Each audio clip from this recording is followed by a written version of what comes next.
Selamat datang, dan selamat beribadah, di JKI The Way, BSD. Mari hadir, ibadah Minggu Raya, sesi 1, online dan on-site service, pukul 11 siang WIB, sesi 2, online service, pukul 19 malam WIB. Mari beribadah bersama kami, baik secara on-site ataupun online. Untuk persembahan dan perpuluhan, dapat disalurkan via barcode QRIS, atau transfer rekening terlampir.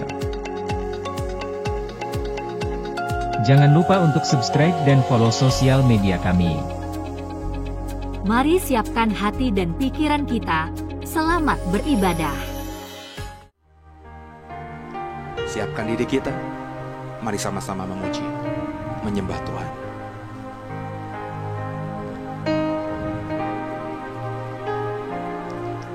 Saat ku berjalan, kasih-Mu menerangi langkahku. Tak ku bimbang, karena ku tahu Kau bersamaku. Kau lebih tahu yang terbaik bagiku. Kau lebih sanggup pulihkan hidupku. Ku berserah, ku percaya, hanya Yesus penolong yang setia.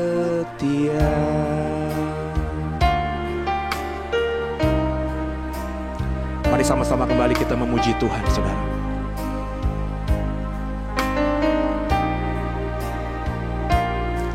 Saat ku berjalan,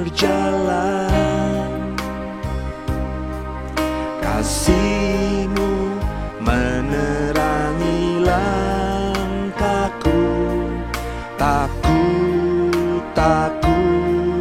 Tak ku bimbang, karena ku tahu Kau bersamaku.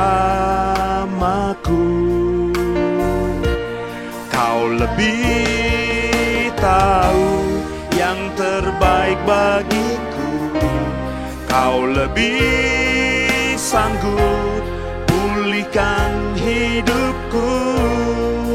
Ku berserah, ku percaya, hanya Yesus penolong yang setia.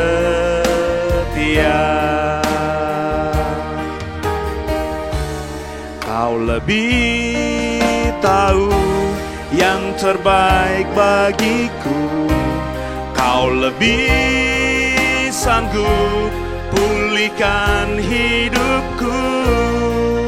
Ku berserah, ku percaya, hanya Yesus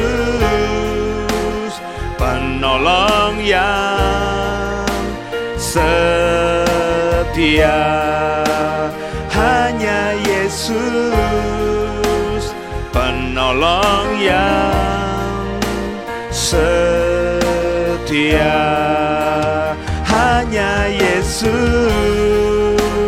penolong yang setia.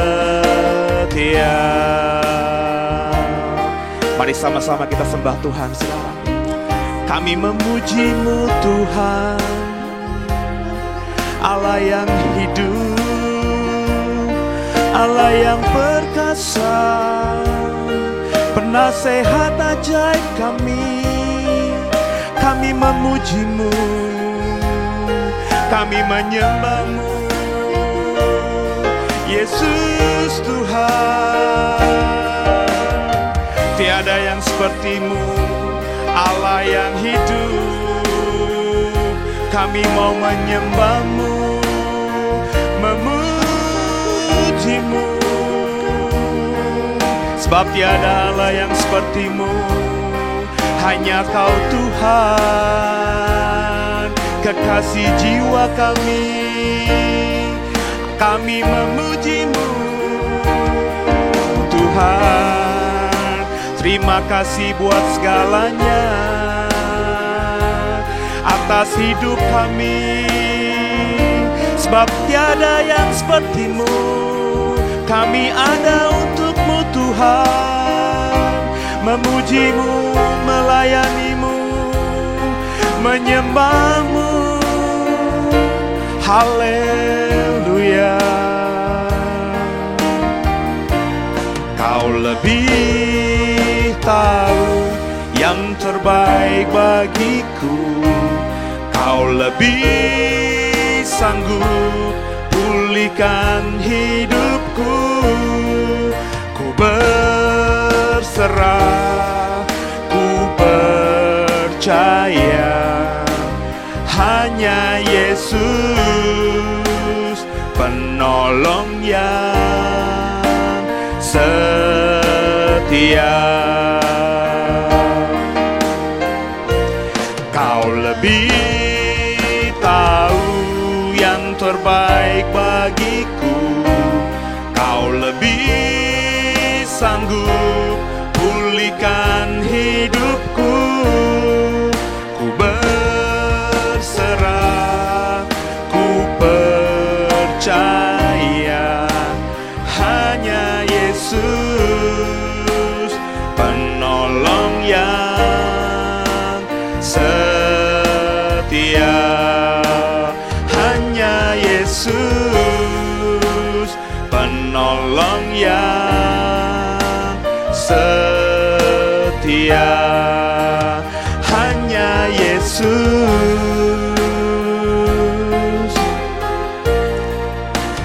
penolong yang setia.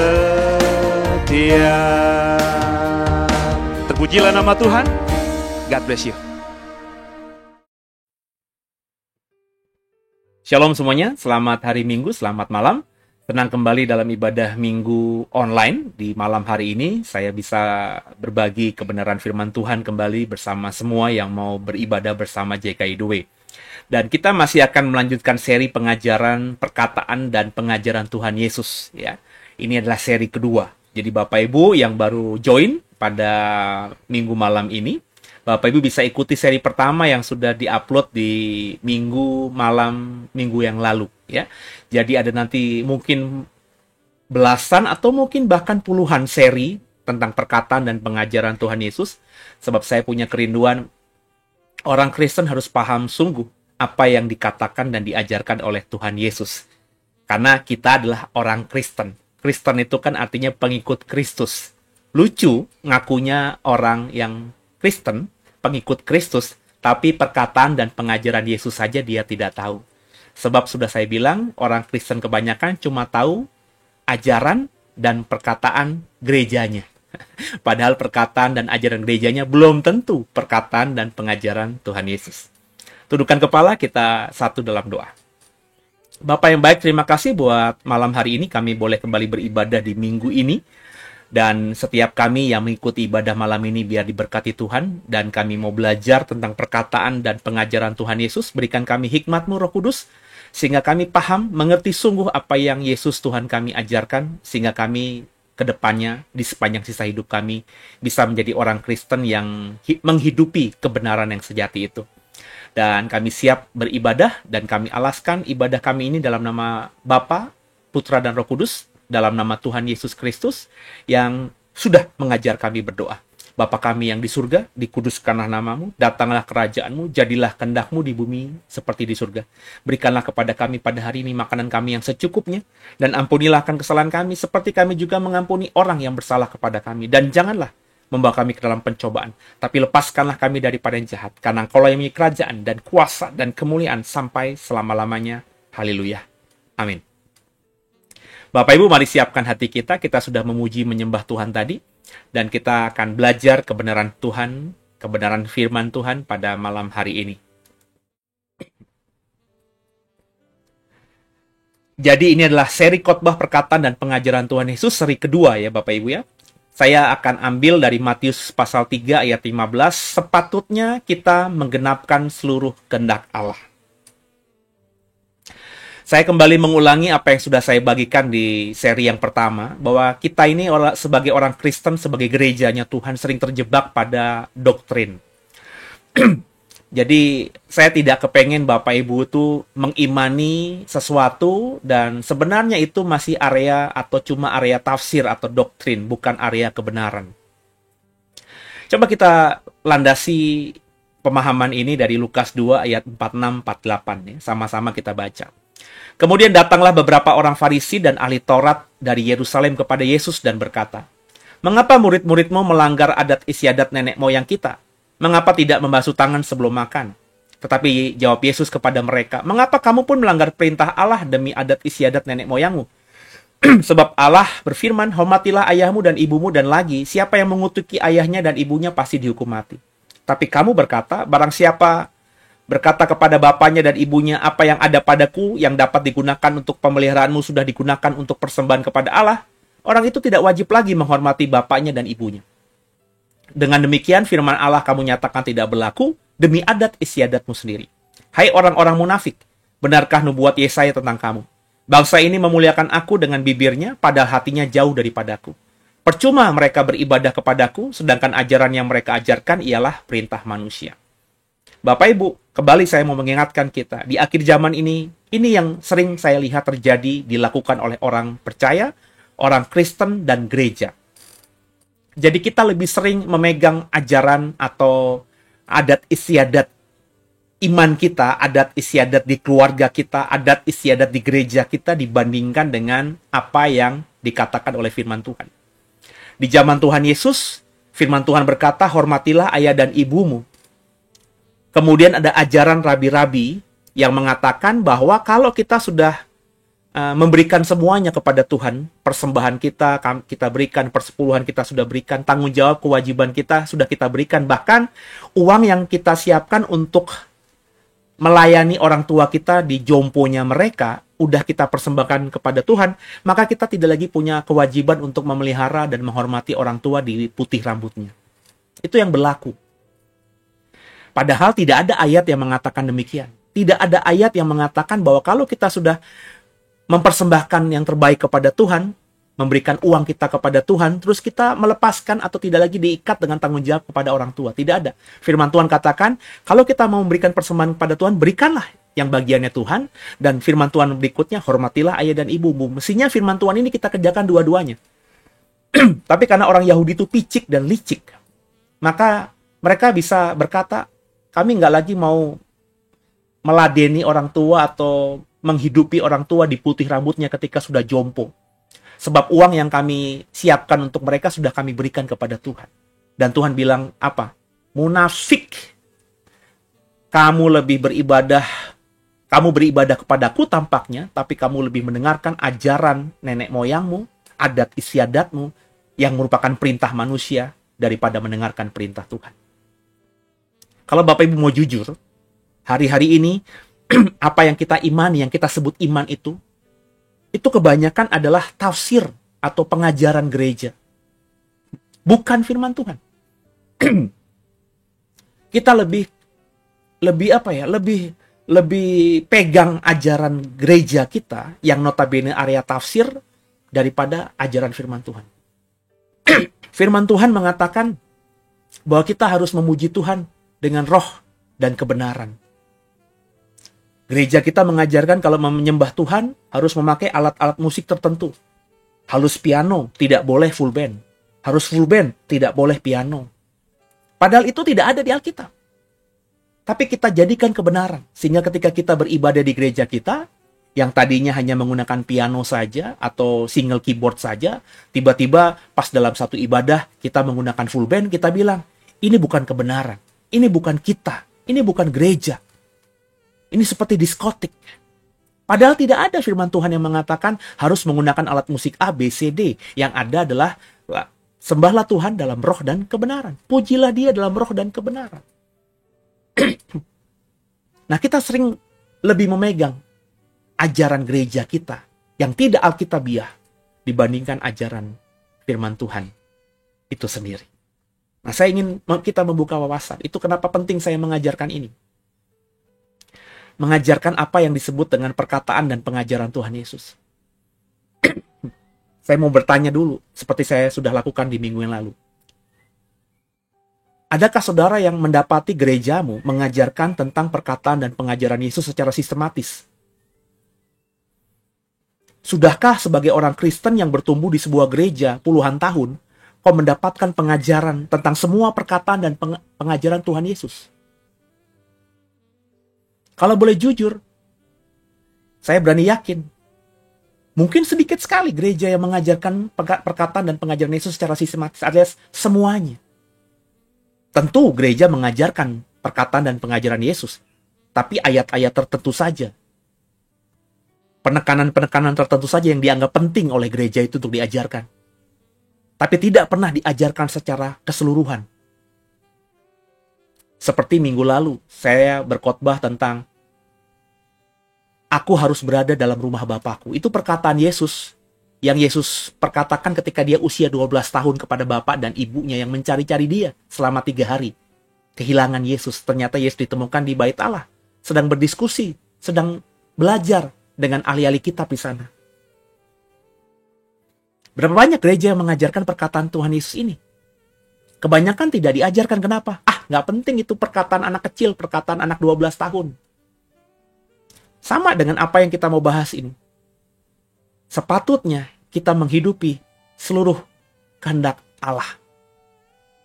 Ini perkataan Yesus yang tersembunyi, saudara. Yang saya yakin gak banyak pendeta yang bahkan aware atau mengerti atau ngeh ada kata-kata ini keluar dari mulut Tuhan Yesus.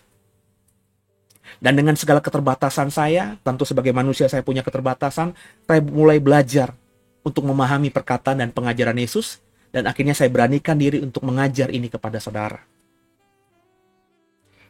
Jadi dalam konteks gereja hari ini kita mengulangi kebodohan orang Yahudi. Kita lebih menghidupi adat istiadat nenek moyang. Dalam konteks orang Yahudi yang disebut dengan adat istiadat nenek moyang itu adalah doktrin, dogma, tafsir Taurat mereka. Disebut juga ajaran lisan. Tafsir dari para rabi-rabi Yahudi terhadap Taurat. Mereka lebih memegang ajaran tafsir rabi-rabi Yahudi terhadap Taurat mereka daripada pengajaran Taurat sendiri. Kenapa? Karena mereka tidak mau belajar soal Taurat. Mereka menggantungkan diri pada rabi-rabi, pada ahli-ahli Taurat, ahli-ahli kitab. Mereka tidak mau mendalami Alkitab sendiri. Mungkin saja zaman itu memang dikondisikan seperti itu. Dikondisikan agar jemaat awam tuh bodoh saja. Di zaman gereja kan juga begitu.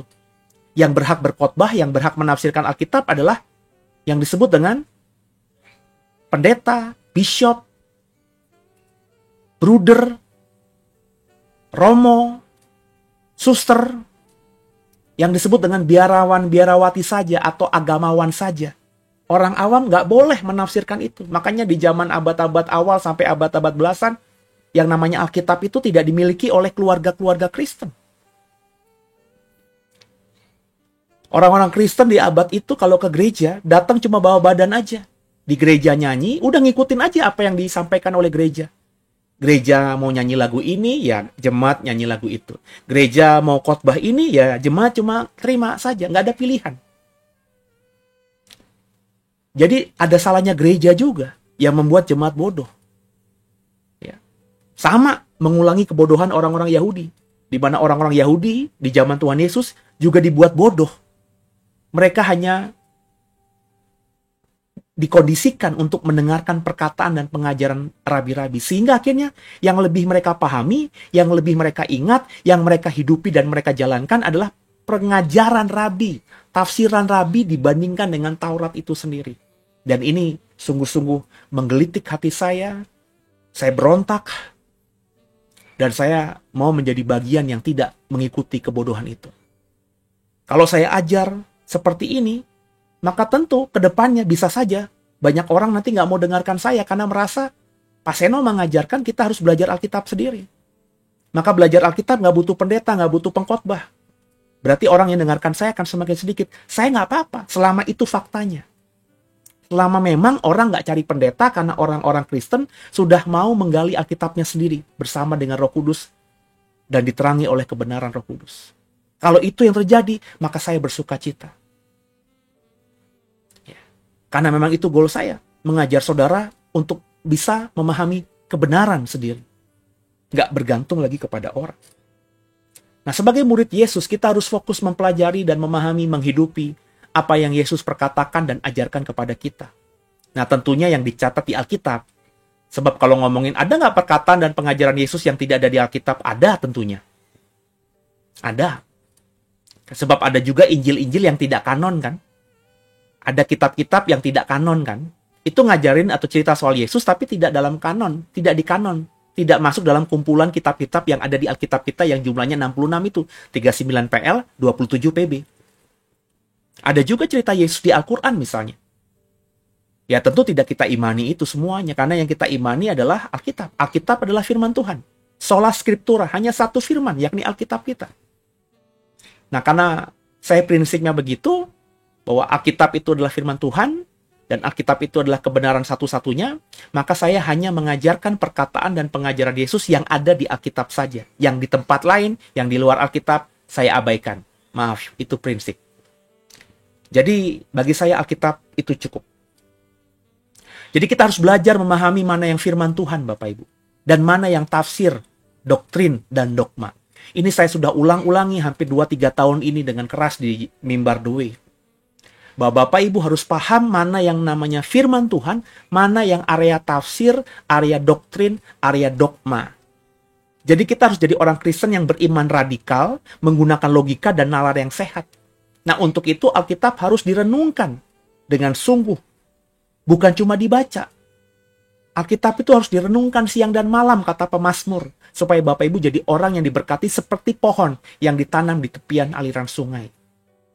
Maka saya mengajak semua untuk mulai membaca Alkitab dululah awalnya. Kalau sudah Kejadian sampai Wahyu sudah dibaca, mulai tahap berikutnya merenungkan. Merenungkan itu lebih mendalami dari sekedar membaca. Membaca ya, lalalalalalala, mungkin sambil lalu selesai. Mungkin dalam hitungan 1 jam kita bisa 10 pasal.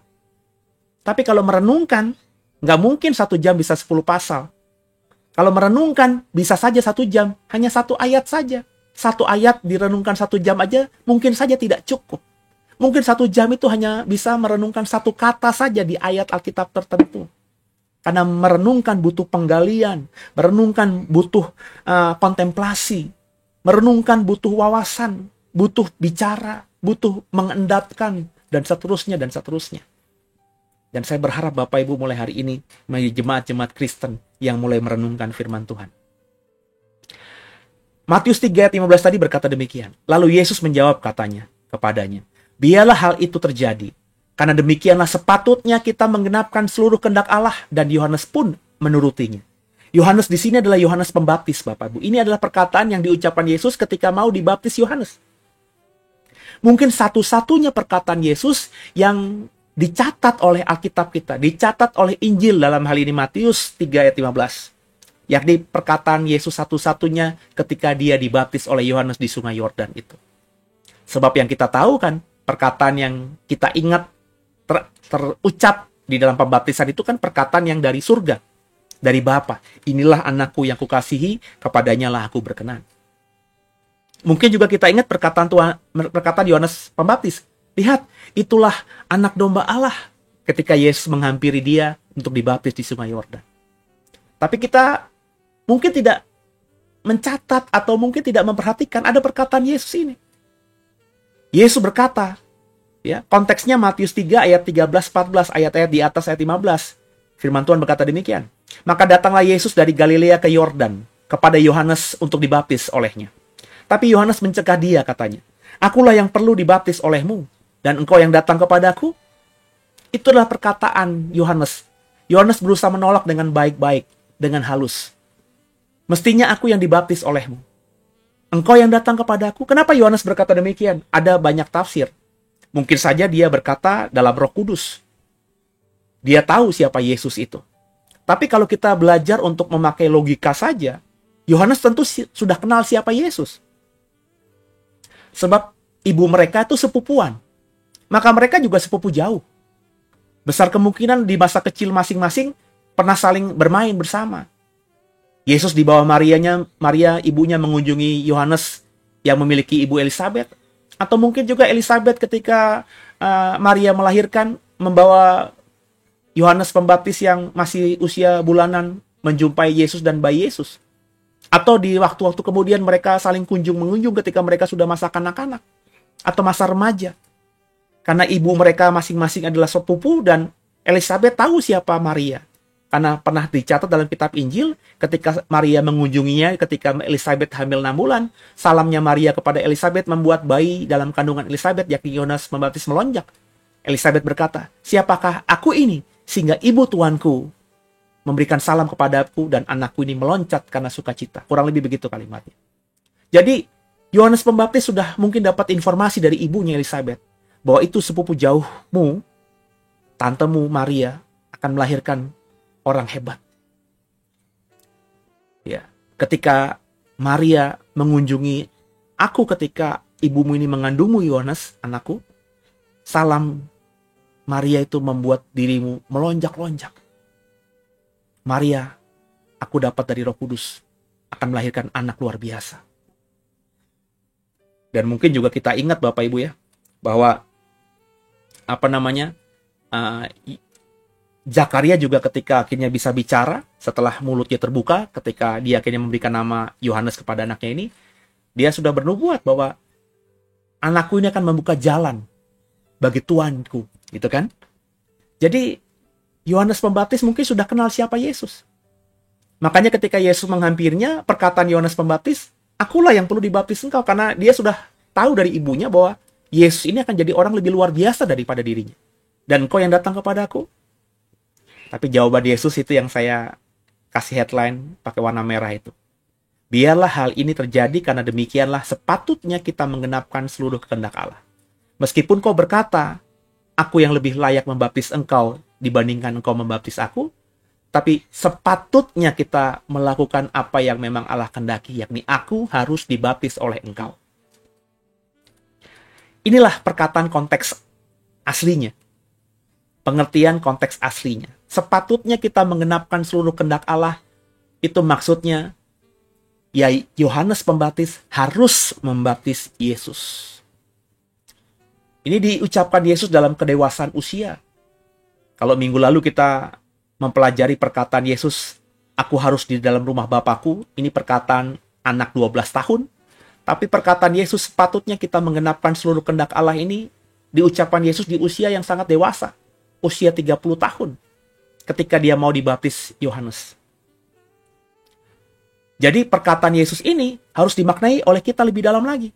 Orang perkataan Yesus di usia 12 tahun, "Aku harus berada dalam rumah Bapa" saja, kita harus maknakan lebih dalam lagi dari sekedar kata-kata literal yang sudah saya jelaskan panjang lebar di ibadah minggu lalu. Silahkan diikuti lagi ya, ibadah minggu lalu. Apalagi perkataan Yesus ketika dia sudah dalam kedewasaannya. Nah pertanyaannya, tahukah kehendak Allah itu apa? Kehendak Bapa atau kehendak Allah untuk Yesus itu kita bisa baca dalam Yohanes 3 ayat 16-17. Ayat yang begitu sangat dipahami, dihafal oleh banyak orang Kristen. Karena begitu besar kasih Allah akan dunia ini sehingga ia telah mengaruniakan anaknya yang tunggal. Supaya setiap orang yang percaya kepadanya tidak binasa, melainkan beroleh hidup yang kekal.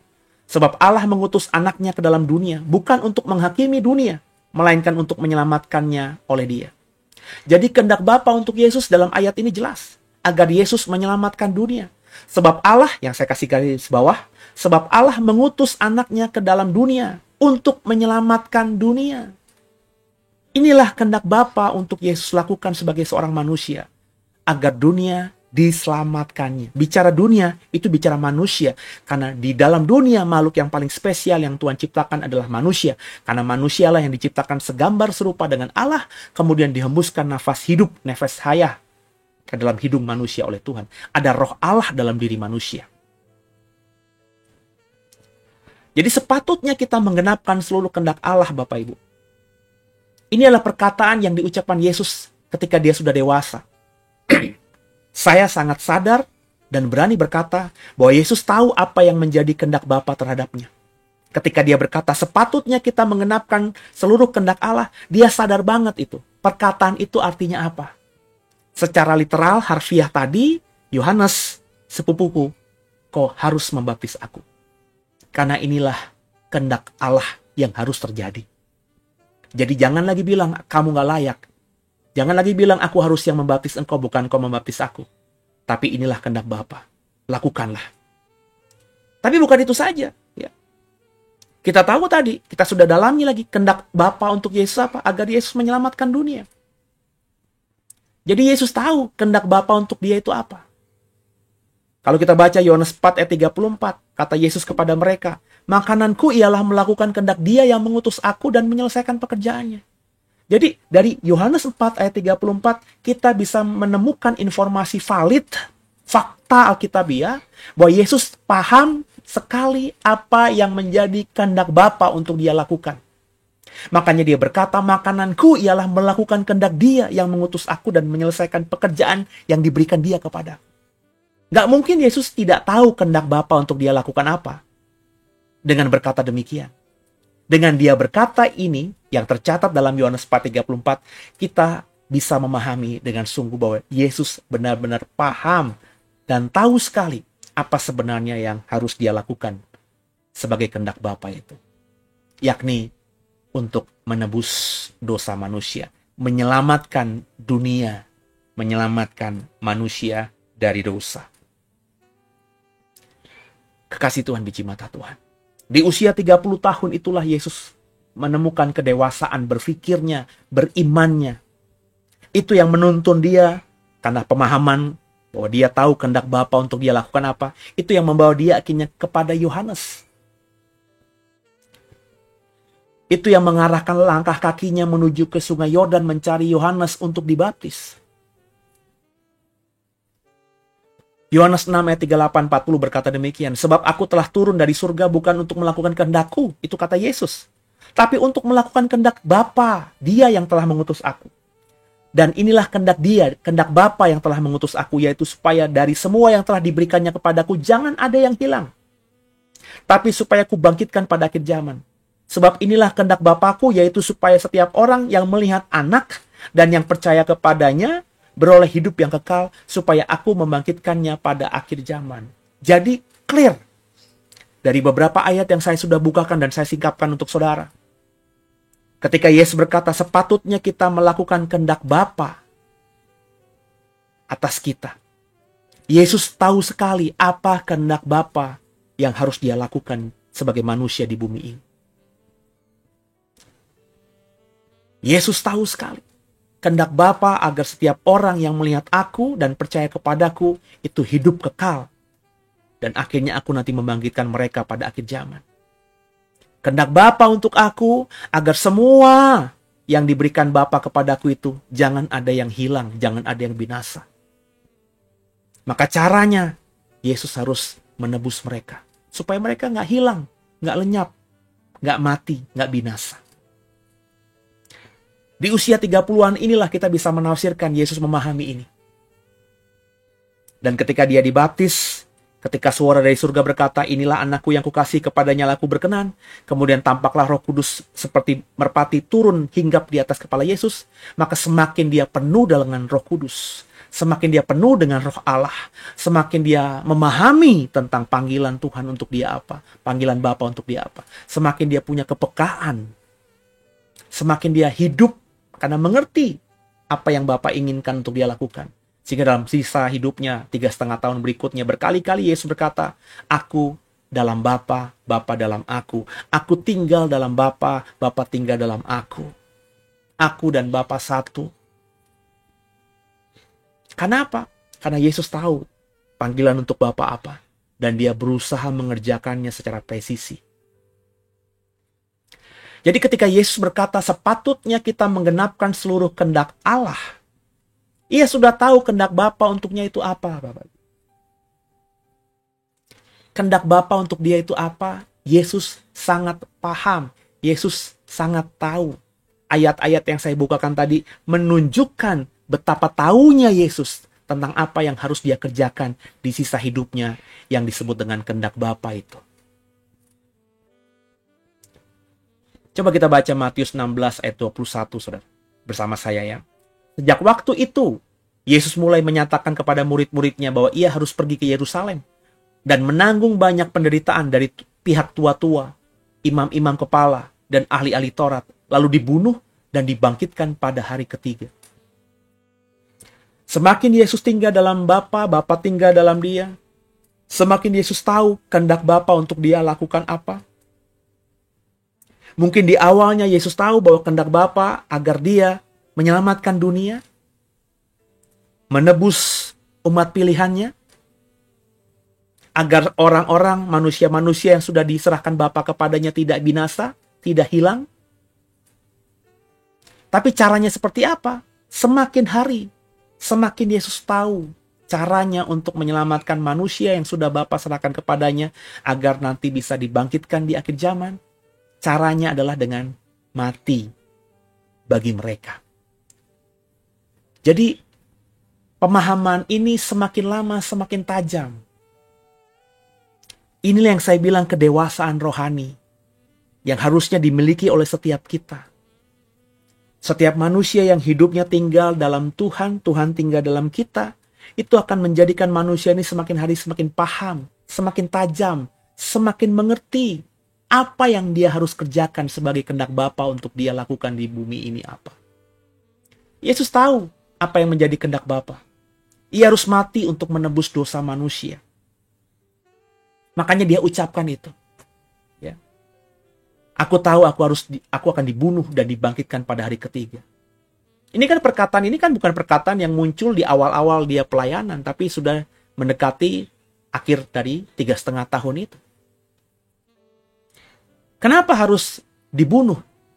Kenapa Yesus akhirnya tahu bahwa kehendak Bapa atasnya tuh nanti dia akan dibunuh oleh tua-tua, imam-imam kepala, ahli-ahli Taurat? Kenapa harus dibunuh?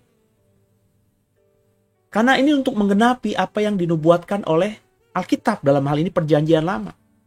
Kan Yesus tadi kan tahu panggilan dia dari Tuhan itu dari Bapa apa? Yakni untuk menyelamatkan manusia. Menyelamatkan manusia-manusia yang sudah diserahkan Bapa kepadanya agar tidak binasa. Agar nanti bisa dibangkitkan di akhir zaman. Maka untuk itu manusia ini harus ditebus. Nah, cara penebusan itu sudah diajarkan di perjanjian lama. Kalau kita baca Imamat 11 ayat 17. Karena nyawa makhluk ada di dalam darahnya, dan aku telah memberikan darah itu kepadamu di atas mezbah, untuk mengadakan pendamaian bagi nyawamu. Karena darah mengadakan pendamaian dengan perantaraan nyawa. Kenapa Yesus berkata, aku harus dibunuh oleh tua-tua, agar kalian diselamatkan? Karena Yesus tahu Bapa sudah pernah mengajarkan Israel lewat Musa bahwa untuk pendamaian perantaraannya harus nyawa. Untuk mengadakan pendamaian harus ada darah nyawa yang dikorbankan, yang dicurahkan. Imamat 11 itu ditergenapi dalam Ibrani 9 ayat 22. Ibrani ini tentu yang menulis juga orang yang paham dengan budaya adat istiadat Ibrani. Makanya dia berani menulis surat kepada jemaat Ibrani, jemaat Yahudi. Berarti kan dia punya latar belakang yang kuat dengan keyahudian atau keibraniannya. Makanya para penafsir Alkitab modern berkata yang nulis surat Ibrani kalau nggak Paulus, ya mungkin Apolos. Atau orang lain yang memang punya keahlian terhadap Taurat begitu luar biasanya. Kan kita tahu Paulus itu adalah ahli Taurat kan, orang Farisi kan, murid Gamaliel kan.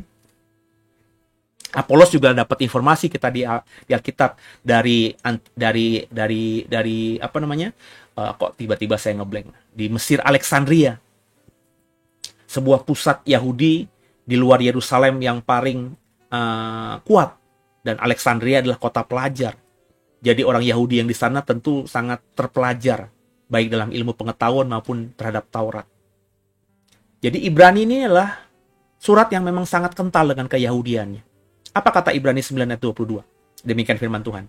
Dan hampir segala sesuatu disucikan menurut hukum Taurat dengan darah. Dan tanpa penumpahan darah tidak ada pengampunan. Loh, Yesus harus menjadi pendamaian. Yesus harus menyelamatkan, membangkitkan manusia-manusia yang sudah Bapa serahkan kepadanya dengan cara menyelamatkan mereka. Sedangkan manusia itu semuanya sudah jatuh dalam dosa dan pasti binasa. Gimana menyelamatkan manusia yang berdosa yang pasti binasa itu? Harus ada pendamaian antara manusia itu dengan Allah, dengan Bapa. Harus ada korban darah dan korban nyawa. Sebab tanpa penumpahan darah tidak ada pengampunan. Sebelumnya dilakukan dengan cara mempersembahkan binatang korban yang tak bercacat celah. Tapi itu harus dilakukan setiap tahun sekali. Berulang-ulang setiap manusia berdosa, korban lagi binatang. Bukan sesuatu yang dikerjakan sekali untuk selamanya. Dan Yesus mau menyelesaikan semua tadi. Kita baca sekarang ini Matius 26 ayat 28. Sebab inilah darahku, kata Yesus, darah perjanjian yang ditumpahkan bagi banyak orang untuk pengampunan dosa. Ini perkataan soal perjamuan kudus. Makanya saya mengajar jemaat yang mau mendengarkan saya, ketika perjamuan kudus kita harus memahami esensi ini. Maka perjamuan kudus tidak bisa dilakukan selengean, bukan dilakukan hanya sekedar kewajiban, liturgi. Tapi kita harus masuk ke dalam alam spiritual. Bahwa lewat perjamuan kudus itu, kita mengimani dan menghidupi bahwa darah Yesus yang kita imani, kita minum itu adalah darah perjanjian yang ditumpahkan untuk menebus dan memberikan pengampunan atas segala dosa dan pelanggaran kita. Jadi Bapak Ibu, Yesus tahu kehendak Bapa untuk dia itu apa? Untuk menyelamatkan manusia, menyelamatkan dunia, menyelamatkan orang-orang yang sudah Bapa serahkan kepadanya, supaya bisa selamat dan nanti dibangkitkan di akhir zaman. Nah, caranya gimana? Harus mati. Kenapa harus mati? Karena tanpa mati, tanpa korban darah, tidak ada pengampunan, tidak ada penebusan, tidak ada pendamaian. Maka Yesus tahu ketika dia paham ini, bahwa dia tidak mungkin mati di usia tua dalam kondisi baik-baik saja atau mati-mati yang normal di usia tua. Yesus tahu bahwa dia harus mati dan matinya itu mengerikan. Seperti binatang korban yang disembelih. Makanya Yesus berkata, aku nanti mati karena dibunuh oleh tua-tua, imam-imam, dan ahli-ahli Taurat. Dibunuh artinya dihabisi nyawanya dengan tidak normal. Kan begitu? Jadi Yesus tahu bahwa ia harus mati untuk bisa menebus manusia, dan matinya pasti mati dalam penderitaan, dibunuh. Makanya ketika dia tahu, karena dia tinggal dalam Bapa tinggal dalam dia, semakin hari semakin peka, maka dia tahu kepekaan dengan Bapa itu membuat dia, si Yesus ini, manusia Yesus ini tahu sekali bahwa harinya tidak lagi lama. Makanya di Getsemani itu, dalam Matius 26 ayat 39, ada perkataan yang dicatat Alkitab. Maka ia maju sedikit, lalu sujud dan berdoa, katanya, ya Bapakku, jikalau sekiranya mungkin, biarlah cawan ini lalu daripadaku. Tapi janganlah seperti yang ku kendaki, melainkan seperti yang engkau kendaki. Dan kita tahu cerita konteksnya. Itu 3 kali Yesus berdoa sedemikian. Yesus berdoa seperti ini 3 kali, sambil butir-butir keringatnya itu seperti tetesan darah. Dia ketakutan. Pembuluh darahnya di bawah kulit pecah. Stres tingkat tinggi dalam ilmu medis itu. Saya nggak tahu bahasa technical medisnya, tapi saya pernah belajar sungguh ini belasan tahun yang lalu.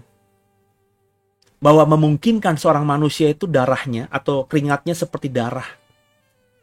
Yakni pecah pembuluh darah yang tidak mematikan. Bukan stroke ya. Kalau stroke itu biasanya pembuluh darah di otak pecah sehingga darahnya itu bocor gitu. Memenuhi cairan darah itu memenuhi otak dan akhirnya membuat orang kolaps stroke. Tapi ini pembuluh darah di bawah kulit yang tidak mematikan pecah, sehingga semua cairan, dalam hal ini keringat, kalau keluar seperti tetesan darah. Itu terjadi kalau orang stresnya tingkat tinggi. Khawatirnya, takutnya tingkat tinggi. Kenapa Yesus takut? Karena dia tahu, gak lama lagi dia akan dibunuh. Ya. Sebagai manusia mungkin dia kan tidak maha tahu. Dia tidak tahu matinya dibunuh dengan cara gimana. Dia berkata dibunuh karena dia tahu bahwa untuk menjadi penebus dosa manusia, ada penebusan, ada penumpahan darah, maka pasti dibunuh. Nah, cara dibunuhnya dia nggak tahu. Karena saya percaya Yesus bukan Allah. Kalau bukan Allah, tidak ada yang tahu masa depan seperti apa. Ya. Spesifiknya seperti apa tidak tahu. Yesus tidak pernah mengatakan dia bangkit di hari ketiga. Dia cuma mengatakan seperti Yunus. Ya, dia akan di dalam perut ikan 3 hari. Terus dia berkata, bait Allah ini akan dihancurkan dan aku akan mendirikannya dalam 3 hari. Yang mengatakan bahwa Yesus itu akan bangkit di hari ketiga, itu penafsiran murid-murid ketika mereka sudah paham bahwa Yesus bangkit. Oh, benar. Seperti yang Yesus pernah katakan dulu. Lewat soal Yunus di perut ikan dan soal nubuat Yesus bahwa bait Allah ini akan dibangun dia lagi setelah 3 hari dihancurkan. Itu penafsiran murid-murid sesuai fakta yang mereka lihat bahwa Yesus bangkit di hari ketiga. Yesus tidak pernah mengatakan aku akan bangkit di hari ketiga. Setahu saya, Alkitab saya tidak pernah mengatakan begitu. Ya, setahu saya nggak tahu ya, saya bisa di cross check nanti. Seingat saya tidak ada perkataan Yesus begitu. Itu perkataan murid-murid setelah Yesus bangkit. Atau perkataan murid-murid atau perkataan orang-orang ahli Taurat ketika Yesus mau dikubur. Minta kepada Pilatus, tolong dijaga itu kubur. Sebab dia pernah berkata bahwa dihancurkan bait Allah akan kubangun, akan kudirikan dalam 3 hari. Jangan-jangan murid-murid yang mencuri mayat Yesus. Dan akhirnya masalah ini semakin besar lagi. Coba dicek konteksnya begitu kan. Jadi Yesus di Getsemani itu meskipun dia tidak tahu harus seperti apa, tapi dia semakin yakin bahwa hari dibunuhnya dia itu semakin dekat. Maka dia ketakutan sebagai manusia. Itu hal yang wajar, manusiawi. Yohanes 19 ayat 30. Sesudah Yesus meminum anggur asam itu, berkatalah ia, sudah selesai. Lalu ia menundukkan kepalanya dan menyerahkan nyawanya. Yang saya mau katakan, Yesus itu akhirnya benar-benar menggenapi kehendak Bapanya. Meskipun malam sebelumnya, di malam hari ketika dia ditangkap, di Getsemani itu, dia ketakutan begitu rupanya. Ya, karena dia harus dibunuh. Dia menyadari dia akan dibunuh beberapa waktu ke depan. Tapi ketika dia semakin diyakini bahwa itu adalah kehendak Bapa untuk dia lakukan. Dan dia pernah berkata kepada Yohanes, sepatutnya kita melakukan kehendak Allah bagi kita. Maka dia belajar konsisten. Oke Bapa, kalau ini kehendak-Mu, maka aku akan menjalaninya. Maka ketakutan, kekhawatiran, tingkat tinggi yang dia alami di Getsemani yang membuat pembuluh darahnya pecah sehingga keringatnya seperti butiran darah itu, tidak lagi kita bisa baca setelahnya. Bahkan ketika Yesus diadili di rumah imam besar, dianiaya oleh para imam kepala, diludahi, diperlakukan semena-mena tidak manusiawi oleh prajurit-prajurit bait Allah atau juga prajurit-prajurit Romawi, dicambuk, dimahkotai duri. Dia tidak pernah menunjukkan ketakutan sama sekali. Kekhawatiran tidak pernah kita baca lagi. Kita bisa temukan di dalam perjalanan salib itu. Yesus jalani dengan ikhlas. Kenapa? Karena itu kehendak Bapa untuk dia lakukan. Sampai akhirnya dia berkata, tetelestai, sudah selesai. Kalimat sudah selesai ini bukan diucapannya kepada manusia, tapi diucapannya kepada Bapa. Sudah selesai Bapa.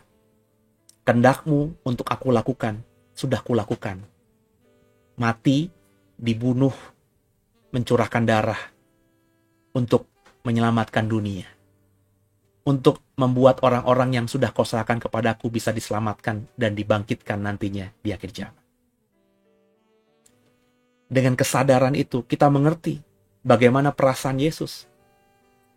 Sebab banyak orang kan mengalami masa buruk. Banyak orang itu mengalami masa yang jelek. Kita sebut aja penderitaan. Tapi kan karena ketidaktahuan. Jadi dia tidak tahu gitu.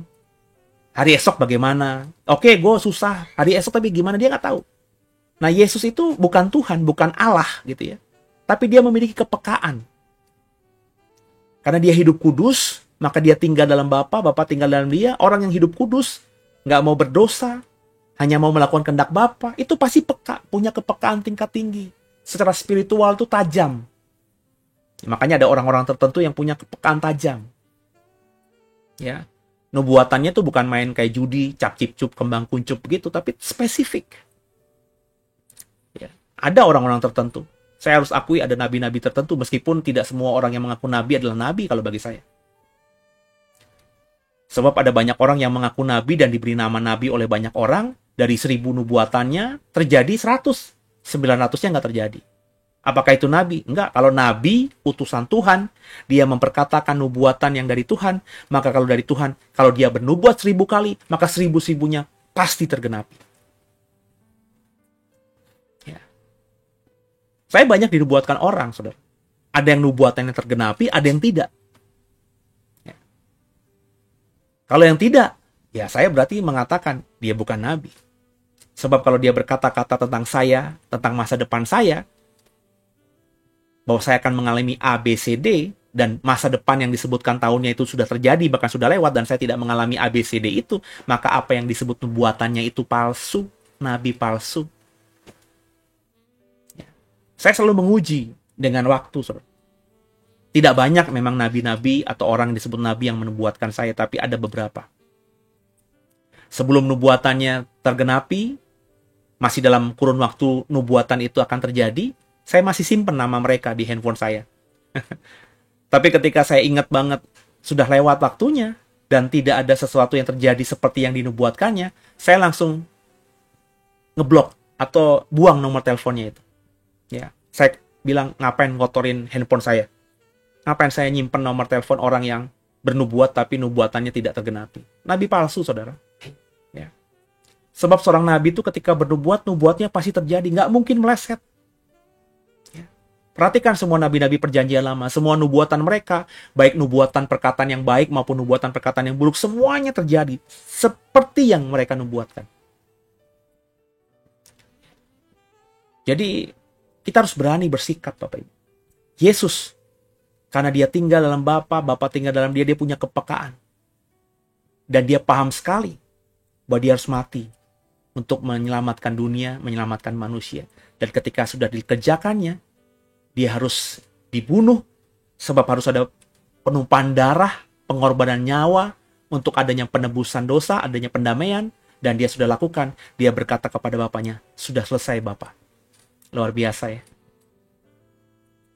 Yesus berusaha sekuat tenaga untuk menggenapkan kehendak Bapa atasnya, yakni mati untuk menebus dosa umat manusia.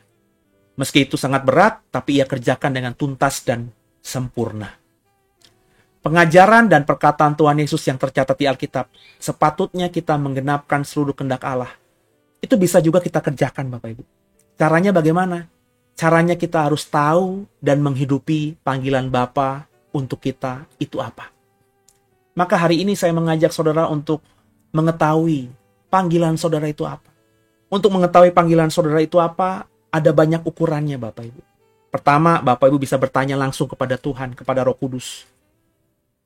Yang kedua, Bapak Ibu bisa mengikuti tes karunia namanya. Beberapa gereja, beberapa hamba Tuhan bisa membuat tes karunia ini. Ya, saya juga punya toolsnya. Bisa menjawab beberapa pertanyaan, ya. Seperti pertanyaan-pertanyaan kalau Bapak Ibu mengikuti tes IQ gitu, cuman ini tes karunia. Dengan pertanyaan-pertanyaan itu dijawab dengan jujur dalam kurun waktu tertentu. Ya, dengan jujur ya. Jadi kalau ikut tes karunia tapi jawabnya nggak jujur gitu ya, ya karunianya meleset. Tapi kalau jawabnya jujur, ya, kalau kita pertanyaan salah satu, saudara sering nangis nggak kalau ngelihat ada orang yang berduka cita? Ya, terus kalau kita jawabnya jujur, ya, kalau kita emang nangis, ya nangis. Kalau kita enggak, karena kan nggak semua orang seperti itu. Setiap orang kan punya karakter dan ciri yang berbeda-beda. Ada orang-orang tertentu ngelihat orang berduka cita, kiri kanan nangis, dia santai aja gitu. Bukan berarti dia tidak berduka, tapi orangnya memang seperti itu. Ya jawabnya harus tidak. Nah kalau jawaban itu salah, maka hasil tes karunianya pasti juga berbeda. Atau bisa yang paling gampang adalah melayani. Ya. Melayani atau mulai melakukan pekerjaan seperti melayani Tuhan. Makanya firman Tuhan katakan, lakukanlah segala sesuatu seperti untuk Tuhan. Jadi saudara tuh ketika bekerja nih, ya, bekerja sebagai apapun, saya nggak mau sebutkan salah satu profesi, kerjain apapun aja, yang memang mungkin pekerjaanmu sehari-hari, tapi kalau kau menikmatinya, karena kau berpikir, aku ngelakuin pekerjaan ini seperti untuk Tuhan lah. Jadi saudara nggak tergoda untuk berbuat dosa, nggak tergoda korupsi, nggak tergoda KKN, nggak tergoda politik dinasti, nggak tergoda untuk memperpanjang kekuasaan. Pokoknya kita melakukan apapun ya dengan sukacita aja lah, berusaha memberi yang terbaik lah. Ya, kita percaya bahwa berkat itu nanti ada datangnya dengan ajaib dari Tuhan. Nah, kalau kita menikmati pekerjaan kita sekarang, dan kita anggap itu sebagai pelayanan, lah itu panggilan saudara dari Tuhan itu. Ya. Nah, setiap orang tuh punya panggilannya masing-masing. Dan maafkan saya, masih banyak orang Kristen yang sampai masa tuanya tuh nggak tahu panggilan dia apa. Akhirnya menjadi orang Kristen yang biasa aja gitu. Melayani di gereja iya, sebagai usher iya, sebagai penatua iya, diaken iya, khotbah iya, main musik iya, jadi pedoa iya. Tapi dia sebenarnya nggak tahu spesifik panggilan dia tuh apa. Ya muter aja gitu aja. Ya. Jadi menjalani sesuatu tuh nggak ada yang menonjol gitu. Nah, ini yang harus dipertanyakan. Itu yang saya bilang, nggak semua orang Kristen itu bahkan tahu panggilannya dia apa. Nah, kalau tahu panggilannya, maka dia akan fokus di situ. Ya. Dia nggak tergoda untuk mengerjakan hal-hal yang lain, meskipun yang hal-hal yang lain itu hal-hal yang menarik masa banyak gitu. Seperti saya bilang, saya dulu berasal dari sebuah gereja yang sampai sekarang masih luar biasa menekankan mujizat. Ya. Saya tahu trik-triknya, trik-trik yang halal ya, yang memang benar-benar dalam dunia pelayanan dipakai ya, mendoakan orang, tumpangi tangan, altar call, ya, terus khotbah yang caranya membangkitkan agar orang juga semakin mengandalkan kita gitu ya, mengandalkan kebenaran yang kita ajarkan. Saya tahu ilmunya itu, ya. Tapi karena panggilan saya bukan itu, saya nggak kerjakan itu, ya. Saya nggak pernah altar call di gereja, tumpangi tangan setiap ibadah. Karena itu bukan saya. Apakah salah tidak mengerjakan itu? Ya kalau bukan panggilan, ngapain dikerjain? Apakah benar kalau ngelakuin ini? Ya kalau mau dilakuin, lakuin aja. Cuma itu bukan panggilan saya. Sebab saya pernah lakukan itu, memberatkan saya justru. Kok saya jadi sering doain orang? Bukan berarti tidak boleh atau tidak bagus mendoakan orang. Tapi itu bukan panggilan utama saya. Panggilan utama saya itu mengajar. Maka kalau disebut mengajar, nyiapin materi pengajaran, ya siapin materi apapun, seminar kah, khotbah kah, itu saya bisa seriusnya minta ampun. Ya, mau babi hong lewat juga gue bodo amat gitu. Sate babi lewat juga bodo amat gitu. Kalau lagi sedang seperti itu mempersiapkan. Tapi untuk mengerjakan hal yang lain gitu ya, mengunjungi orang yang didoakan, itu bagus gitu ya. Akan saya lakukan, saudara. Cuma bukan saya lakukan setiap hari. Dalam artian saya siapin waktu khusus untuk itu karena saya menikmati. Enggak. Ya. Saya hanya mendoakan orang yang misalnya saya tahu siapa yang sakit. Tapi untuk datang ke rumah sakit sepanjang hari gitu ya, kunjungi rumah sakit A, B, C, D karena saya mau mendoakan, bukan panggilan Tuhan buat saya. Ya. Ada orang-orang tertentu kan, saya tahu beberapa orang tertentu, apalagi di masa muda saya tahu banget itu. Ada beberapa teman saya satu angkatan gitu yang senang sekali gitu keluar masuk rumah sakit, bukan sakit ya, tapi mendoakan orang. Ya, pas jam besuk itu dia ke rumah sakit. Dulu itu belum ada, nggak perlu pakai izin ya. Tapi sekarang setiap mau mendoakan di rumah sakit harus punya izin gitu ya. Maka kerjasama dengan rumah sakit. Dulu mah jam besuk masuk aja gitu. Masuknya tentu rumah sakit yang Kristen gitu ya, karena cenderung rumah sakit Kristen itu pasiennya juga Kristen. Ya, tinggal kita masuk ke kamar ini. Boleh nggak kami doakan, kami dari gereja ini. Atau kalau mendoakan yang kita kenal, bangsal kiri kanannya, kalau kelas 3 atau kelas biasa itu kan ada satu kamar bisa 5 orang, 6 orang. Kita juga doakan mereka. Ada teman-teman saya setiap jam besuk tuh di situ. Ya. Saya dulu sebelum tahu panggilan saya juga ngerjain. Ya. Ada yang, saya sempat juga, nyopirin beberapa pendeta. Karena saya pikir jangan-jangan panggilan saya itu melayani hamba Tuhan. Ya. Saya pernah dalam 1 tahun atau 2 tahun itu ya, ada dosen saya ya, punya gereja sendiri, saya sopirin dia. Ya. Tiap hari Minggu dia pelayanan di Kelapa Gading, di mana saya sopirin. Padahal saya sudah punya gereja sendiri, tapi di tempat saya dulu, di awal-awal saya melayani Tuhan atau masuk sekolah tinggi teologi, itu saya belum jadi pekerja. Jadi daripada saya nganggur hari Minggu, ya saya punya dosen yang saya tahu punya jemaat, dan sering khotbah di luar gitu ya, saya anterin. Tapi saya nggak menikmati gitu. Saya menikmati ngobrolannya, curi ilmunya. Karena bagi saya itu belajar. Tapi nemenin beliau, terus abis melayani, di entertain sama gereja itu untuk makan, saya nggak menikmati itu. Ya, ngobrol-ngobrolnya, makan-makannya, meskipun makanan enak, saya nggak menikmati. Terus saya bilang, berarti karunia saya bukan seperti ini nih. Sampai akhirnya saya ketemu bahwa kok saya suka baca, saya suka belajar. Dan ketika saya lulus, atau tepatnya belum lulus lah, tapi tinggal tunggu wisuda gitu ya, saya diminta mengajar oleh dosen senior saya yang saat itu jadi pengurus STT tempat saya kuliah. Mau nggak ngajar? Kan baru belum lulus Pak, ya nanti jadi asisten dulu lah, tapi semester ini kamu ngajar ya gitu. Terus nanti kalau suka ya lanjut S2, cari S2 di Jakarta ini supaya bisa ngajar sambil S2. Saya bilang oke, Pak. Dan ketika saya mulai mengajar, notabene yang saya ajar tuh mahasiswa yang saya kenal, karena ada teman seangkatan, ada junior saya, karena kan saya mengajar di SCT tempat saya itu. Dan saya di angkatan saya yang paling cepat.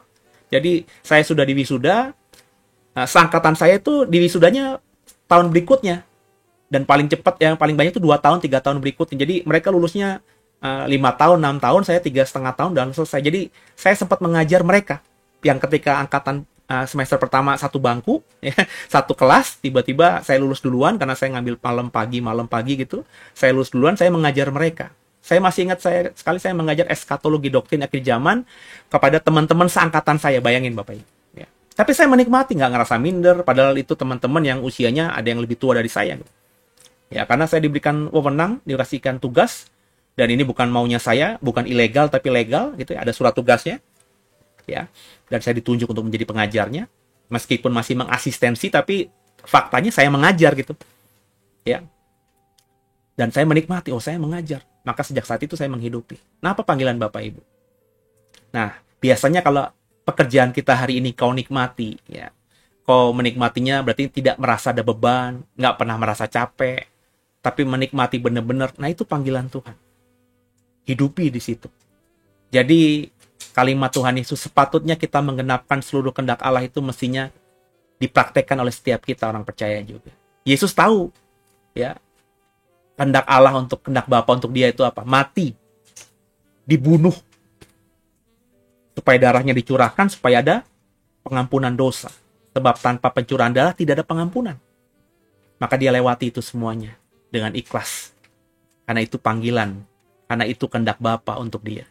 Nah, panggilan dan kehendak Bapa untuk saudara apa? Masing-masing kita punya panggilan dan kehendak yang berbeda-beda dari Bapa pada setiap kita masing-masing. Mulai hidupi itu, mulai kerjakan itu, maka dengan demikian kita artinya melakukan kehendak Allah, kehendak Bapa di sepanjang hidup kita. Dengan begini, Bapak Ibu akan menjadi seorang hamba Tuhan yang luar biasa karena melayani Bapa di sepanjang sisa hidup kita masing-masing. Jadi, bagaimana dengan kita? Semoga Bapak Ibu dicerahkan, belajar dari perkataan dan pengajaran Tuhan Yesus, sepatutnya kita menghidupi atau menggenapi semua kehendak Bapa, itu mulai kita kerjakan juga. Jadi ini bukan perkataan yang sia-sia atau perkataan tanpa maksud. Yesus mengatakan ini, mengajarkan ini, bukan saja cuma diucapkan, tapi dia hidupi. Dan dia lakukan benar-benar. Kalau kita pengikut Kristus, mestinya kita memahami atau belajar perkataan dan pengajarannya, dan juga kita hidupi itu dalam kehidupan kita masing-masing. Semoga diberkati dan Roh Kudus memberikan hikmat kepada setiap kita untuk mulai memahami panggilan dan kita diberikan kemampuan untuk menghidupi panggilan, yakni melakukan kehendak Bapa yang dikehendakinya untuk kita lakukan. Semoga semua kita bisa melakukan itu, sehingga akhirnya kita semuanya bisa menyelesaikan pertandingan kita ini dengan sempurna. Yuk Bapak Ibu, kita tundukkan kepala, kita berdoa. Bapak yang baik, terima kasih buat hari ini. Kami sudah belajar perkataan dan pengajaran Tuhan Yesus. Sepatutnya kami melakukan kehendak Bapa itu. Yesus tahu kehendak Bapa untuknya apa. Yesus belajar menghidupi dengan sungguh kehendak Bapa. Meskipun kehendak Bapa untuk Yesus lakukan itu sesuatu yang tidak baik. Dibunuh. Harus Yesus menumpahkan darah. Sebab dia diberikan tugas kehendak Bapa untuknya adalah menyelamatkan manusia, menebus manusia. Dan tanpa pencurahan darah tidak ada pengampunan dosa. Maka Yesus sadar itu. Dan dia lakukan itu. Dia ikhlas lakukan itu. beberapa jam sebelum ditangkap, pergumulan beratnya di Getsemani terekspresi. Tapi ketika akhirnya dia memahami bahwa itu kehendak Bapa untuknya, dia melewati perjalanan salib sampai mati di Golgota itu dengan ikhlas. Dan kata-kata terakhirnya adalah tetelestai, sudah selesai. Yang dia ucapkan kepada Bapa sebagai tanda, Bapa, aku sudah selesaikan kehendak-Mu yang harus kulakukan. Berdoa sungguh agar setiap kami, hamba dan semua yang mendengarkan juga bisa seperti Yesus. Sehingga di setiap kami nantinya, di akhir hidup kami masing-masing, kami bisa berkata, tetelestai juga. Sudah selesai Bapa. Sepanjang hidupku di bumi ini, sampai hari ini, aku sudah berusaha dengan maksimal melakukan semua kehendak Bapa yang Kau perintahkan untuk kulakukan. Maka tolong kami, tolong setiap yang mendengarkan program ini, mengikuti program ini, Roh Kudus tolong mampukan agar mereka mengerti panggilan Tuhan, kehendak Bapa untuk mereka apa. Sehingga sisa hidup kami masing-masing tidak kami lewati sia-sia, tapi sisa hidup kami menghidupi sungguh kehendak Bapa atas kami itu apa. Sehingga akhirnya, seperti Yesus, kami bisa menyelesaikan pertandingan kami sebagai manusia di bumi ini dengan sempurna, masuk garis finish dan mahkota tersedia buat kami. Terima kasih buat kebenaran-Mu. Mampukan kami Roh Kudus bukan cuma cakap jadi pendengar, tapi juga cakap jadi pelaku firman. Dan sebagai ucapan syukur kami, di ibadah minggu ini, kami nggak akan datang kepada Tuhan tanpa sesuatu.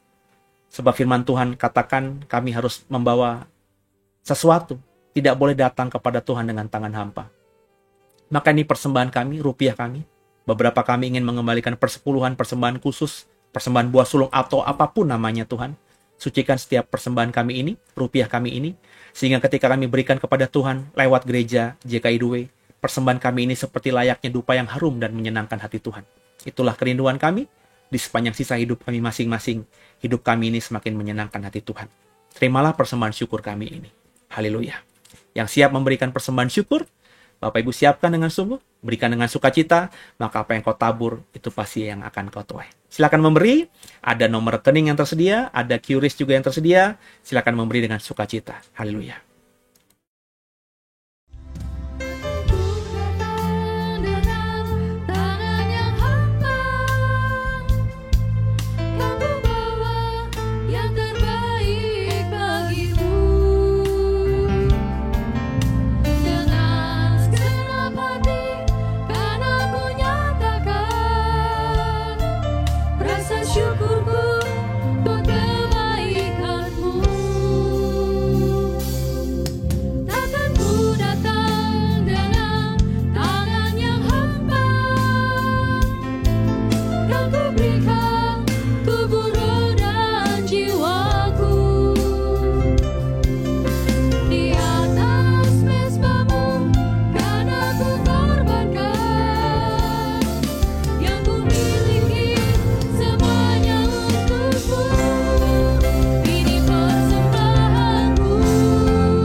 Terima kasih buat persembahan Bapak Ibu, dan gereja memastikan akan mengelola persembahan ini dengan bertanggung jawab sehingga nama Tuhan dipermuliakan dan kerajaan surga semakin diperluas ya lewat JKI2. Dan kita akan sebentar akhiri ibadah kita. Saya mohon dukungan saudara agar pelayanan digital kami ini, ibadah online di setiap malam ini, di hari Minggu malam ini terus jadi berkat bagi banyak orang. Dan tentunya kalau Bapak Ibu diberkati lewat program ini bisa dibantu lewat subscribe, lewat like, lewat di-share program ini kepada yang lainnya. Sehingga yang lainnya juga mengikuti ibadah malam online ini, yakni belajar perkataan dan pengajaran Tuhan Yesus. Sehingga akhirnya semakin banyak orang yang memahami kebenaran sejati, menghidupinya, dan akhirnya ladang yang sudah menguning itu bisa sama-sama kita tuai. Sehingga nama Tuhan dipermuliakan. Demikian saudara. Dan bisa ikuti terus program-program JKI2 sepanjang minggu ke depan ini. Ada beberapa nanti program baru secara live.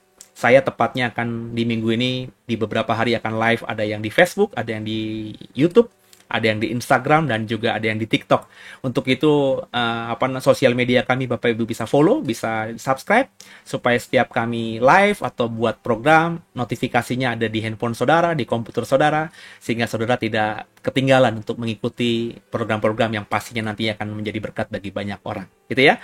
Dan kita akan akhiri ibadah ini dengan berdoa. Sebelum itu, saya mengajak semua untuk juga bersyukur kepada Tuhan bahwa kita sudah beribadah dengan baik, dan ditutup nanti dengan doa berkat. Mari satu hati kita tundukkan kepala, kita berdoa.